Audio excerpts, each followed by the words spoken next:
Bonjour à tous et bienvenue sur boursicoté.com pour cette nouvelle analyse technique du CAC 40 en clôture avec une séance qui a confirmé le côté baissier que nous avions depuis quelques jours. La semaine dernière, je vous indiquais que tant que l'on restait ici au-dessus de cette moyenne mobile 20 exponentielle, on pouvait repartir à la hausse. Et bien là, on casse cette moyenne mobile 20 exponentielle pour revenir sur la zone majeure des 7380 points. On a à nouveau testé ici cette zone des 7500 points qui agit toujours comme une zone de résistance pour au final clôturer à 7383.20. Le CAC 40 perd ce soir 1,45% par rapport à la clôture de la séance précédente. Au niveau des indicateurs techniques, nous sommes toujours dans une poursuite de mouvements baissiers. Les histogrammes du MACD ici sont toujours dans une évolution négative.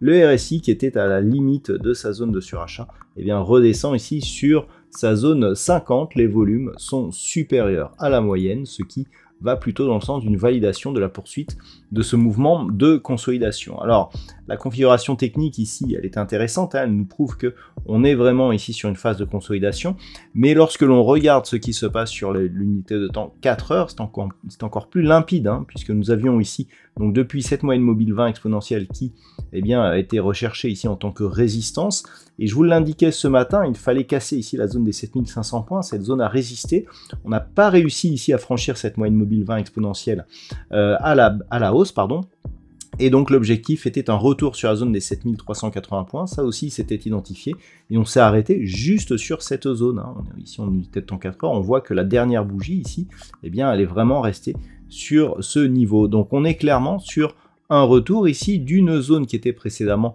résistance. Donc là, on la valide en tant que support. Elle avait été franchie suite à l'ouverture ici d'un gap haussier. Donc ce gap, pour l'instant, il n'y a eu aucune tentative de comblement.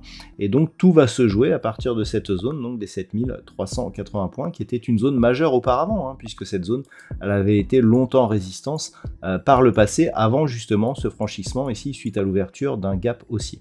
Donc il s'agit d'un test majeur sur l'unité de temps moyen terme, puisque en cas de rupture, là, clairement, on viendrait invalider la possibilité de poursuite de ce mouvement haussier. Alors, en termes de valeur, on a tout de même de belles variations, puisqu'au niveau du palmarès, on retrouve parmi les plus fortes hausses quelques valeurs. Alors, on a ST Microelectronics qui gagne 1,53%. Derrière, nous avons des hausses inférieures à 1%, comme Pernod Ricard, Téléperformance, Essilor Luxottica, Danone ou Thales. Ce sont d'ailleurs les seules valeurs en hausse pour ce soir. Au niveau des plus fortes baisses, là par contre il y a du rouge vif. Total Energy perd donc 5,07% dans le sillage de BP qui a émis des résultats assez mauvais. Vinci moins 3,08%, Unibail-Rodamco, Kering, Sanofi qui a été dégradé, BNP Paribas qui baisse aussi assez fortement, donc un petit peu comme de nombreuses valeurs du secteur bancaire. Alors on a de nombreuses choses, on a des inquiétudes au niveau des bancaires, on a une zone d'attente liée à la diffusion des taux de la Fed demain soir, des taux de la BCE jeudi. Donc on est sur une semaine à forte tension. On a des secteurs d'activité qui ont diffusé de mauvais résultats à l'étranger. On a la note de la France qui a été dégradée. Et on a eu aussi des dégradations de recommandations sur certaines grosses valeurs du CAC. Tout cela fait que cette bougie ici, elle est fortement baissière et donc elle nous fait revenir sur cette zone des 7380 points. Donc que faut-il attendre pour demain? Déjà voir si on résiste sur cette zone. Au moment où j'effectue cette analyse, les futurs sont en train de légèrement rebondir. Tant que l'on rebondit ici sur cette zone, clairement on n'est pas sur une inversion de tendance, mais on résiste par rapport justement à une attaque de cette zone des 7380 points. Si on venait à casser cette zone, le niveau ici des 7335 points nous donnerait une dernière possibilité de rebondir, puisque je vous rappelle que si on trace les retracements de Fibonacci, nous sommes ici sur une configuration dont le deuxième retracement, à savoir celui ici des 38,2%, se situe juste au-dessus de cette zone des 7335, puisqu'il s'agit ici des 7341,50.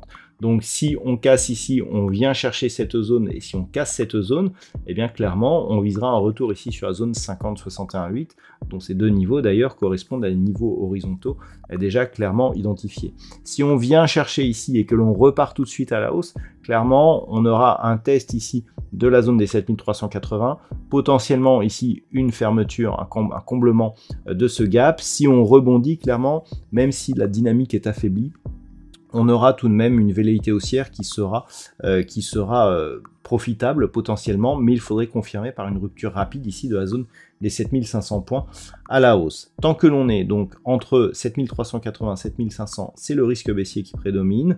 Il faudrait vraiment casser cette zone des 7500 points pour sortir de cette dynamique. Et en cas de rupture ici des 7380, si on confirme donc par une rupture des 7335, là on peut accélérer fortement à la baisse. Voilà donc ce que l'on peut dire sur cette configuration technique pour ce soir. D'un point de vue statistique, les probabilités vont vers une poursuite du mouvement baissier, à savoir cassure ici les 7380 et retour à minimum sur 7335 qui pourrait être suivi par un rebond technique à partir de la fin de la semaine. Donc ce sont des statistiques. La conviction est faible à moyenne, puisqu'on a un nombre d'occurrences assez limité, donc ne pas surinterpréter cette statistique. Voilà donc ce que l'on peut dire pour ce soir. Je vous souhaite de passer donc une très bonne soirée. On se retrouve dès demain pour d'autres analyses techniques, toujours sur le site boursicoté.com.